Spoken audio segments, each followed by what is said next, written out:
gente, meu nome é Maureen Caína e tô aqui com mais um vídeo sobre percepções de leitura para o canal Entre Contos. O livro que eu vou comentar dessa vez chama-se Coração Apertado, da Marie Ndiaye. Não sei se a pronúncia está correta, ela é francesa. E este livro não podia ter um título mais adequado. Da primeira página até o último parágrafo, essa sensação de coração apertado, de aflição, vai acompanhar quem se aventurar a ler esse livro. Então, esse livro foi escolhido o livro tema de novembro no Clube Leia Mulheres aqui de Porto Alegre, né? Isso porque a Marie é negra, uma mulher negra, e aí, em função do mês da consciência negra, a gente escolheu esse título. Quer dizer, teve uma votação entre outras autoras e escolhemos esse título. E talvez ele esteja em promoção, é da COSAC, tá na Feira do Livro aqui de Porto Alegre, eu consegui comprar com 50% de desconto. Eu sei que com o fechamento da editora deve ter algumas promoções por aí.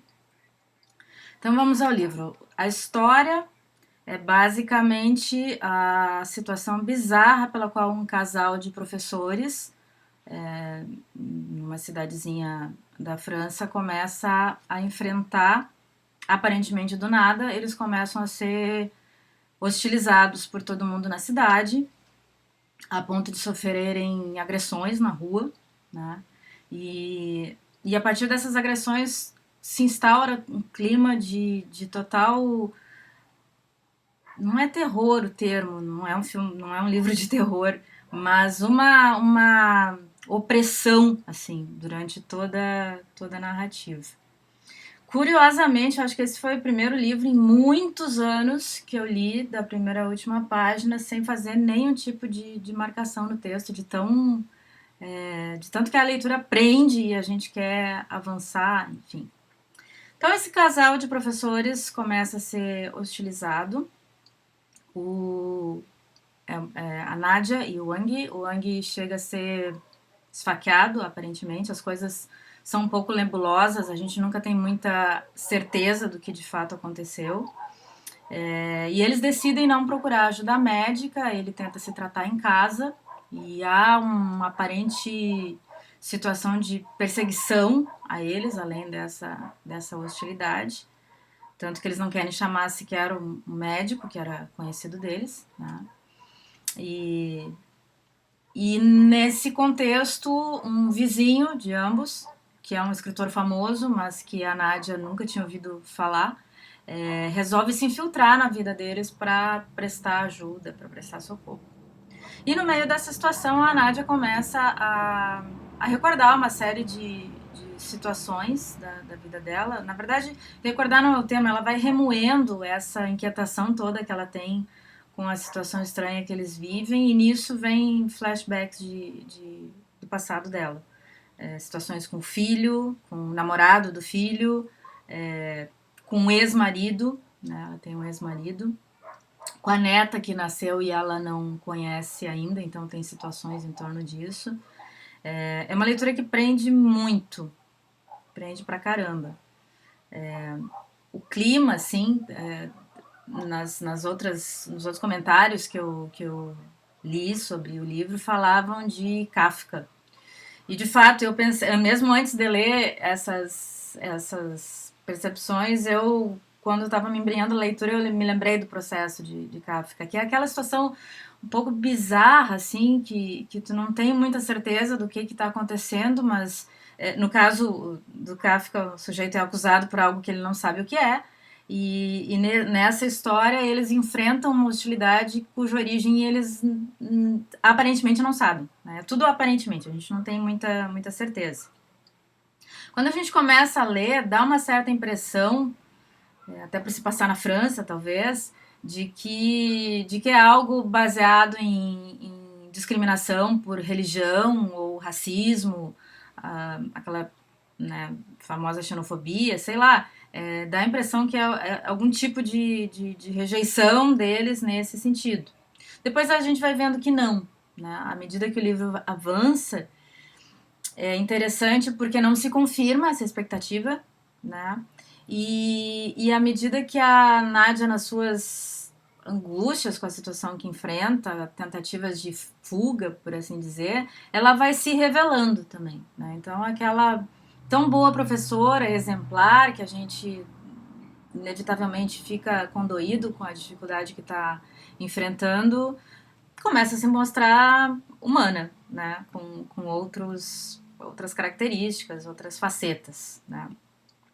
Mas da metade pro final do livro, eu vou tentar não dar spoilers dessa vez, mas a verdade é que à medida que vai avançando na narrativa e a gente fica na expectativa de que algo vai se esclarecer, a gente vai descobrir, afinal de contas, o porquê que eles estão sendo hostilizados e perseguidos, não vem claramente essa solução. E o livro vai mergulhando numa atmosfera nonsense maior ainda do que no início. No início a gente consegue se apegar a essa perspectiva de eles estão sendo agredidos ou hostilizados por algum tipo de preconceito, por alguma segregação. Mas o livro vai afundando, quer dizer, os personagens vão afundando num clima total de nonsense. Tem um trecho, por exemplo, que a Nádia sai de casa, não me recordo muito bem para quê, que ela se perde na cidade, na cabeça dela não porque ela se perde, mas como se a cidade se esquivasse dela, né? Como se as ruas mudassem de configuração e ela daqui a pouco não se encontra mais sem ajuda, né? E aí aquela figura enigmática, estranha do amigo escritor que invade a vida deles aparece para salvá-lo. Tem um alerta na orelha aqui do livro que eu achei interessante e eu vou ler aqui para vocês, já que eu não marquei nenhum trecho da narrativa. A narrativa é muito ágil, é boa, é um livro bom de ler. Além dessa tensão, desse suspense que faz a gente querer chegar ao desfecho, diz assim, né, na orelha do livro. Sugiro que depois de terminar de ler a última página do livro, aguarde 2 dias para afirmar seu entendimento. Neste dia, ou noite, as cenas começam a voltar e outros sentidos e lembranças surgem. Ainda assim, garanto que você será uma pessoa mais feliz 2 semanas depois de ter lido esse livro e sofrido o pão que Nijai amassou. Faz sentido do ponto de vista que é muito tensa a leitura e provoca, não digo, provoca reflexões um pouco existenciais, assim, mas de uma maneira diferente dos livros anteriores que eu comentei aqui. Ele é ágil, ele dá umas estocadas fundas, mas rápidas, né? Agora, não sei se para mim funcionou esses 2 dias depois da leitura para afirmar o entendimento, porque a verdade é que parece que a gente sai do livro com mais perguntas do que se entra, né? E foi muito interessante na discussão do clube de leitura a variedade de sensações que o livro provocou e de diferentes interpretações, né? Então, quase cada um dos leitores participantes chegou a uma conclusão diferente sobre o que era a razão esse crime tão terrível que eles teriam cometido para passarem por tudo que estavam passando, né? Teve pessoas que entenderam que determinados personagens, 2 personagens na verdade eram a mesma pessoa. Não vou dissecar aqui porque eu acho que vale a pena deixar a provocação à vontade de vocês lerem este livro, certo? Então fica essa dica de leitura. Não vou dizer para vocês que eu me apaixonei pelo livro, mas ele me prendeu seriamente durante os 3 dias, 2 dias e meio que eu li. Teve uma noite até que eu fiquei lendo até acho que quase 2 da manhã. Eu disse, não, eu preciso fechar o livro porque amanhã eu vou ter que trabalhar. Então, e todo mundo com quem eu falei sobre o livro teve mais ou menos o mesmo comportamento, a mesma reação.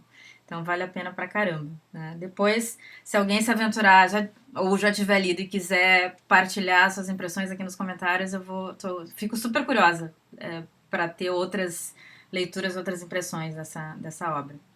Até fiquei com vontade de ler outros livros da autora, embora eu não tenha me apaixonado por essa narrativa, porque o final não me satisfez. Mas digam vocês aí depois o que vocês acharam, tá bom?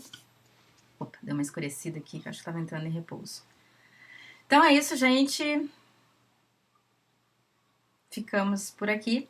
Até o próximo vídeo. Aguardo os comentários de vocês. Abraço. Tchau, tchau.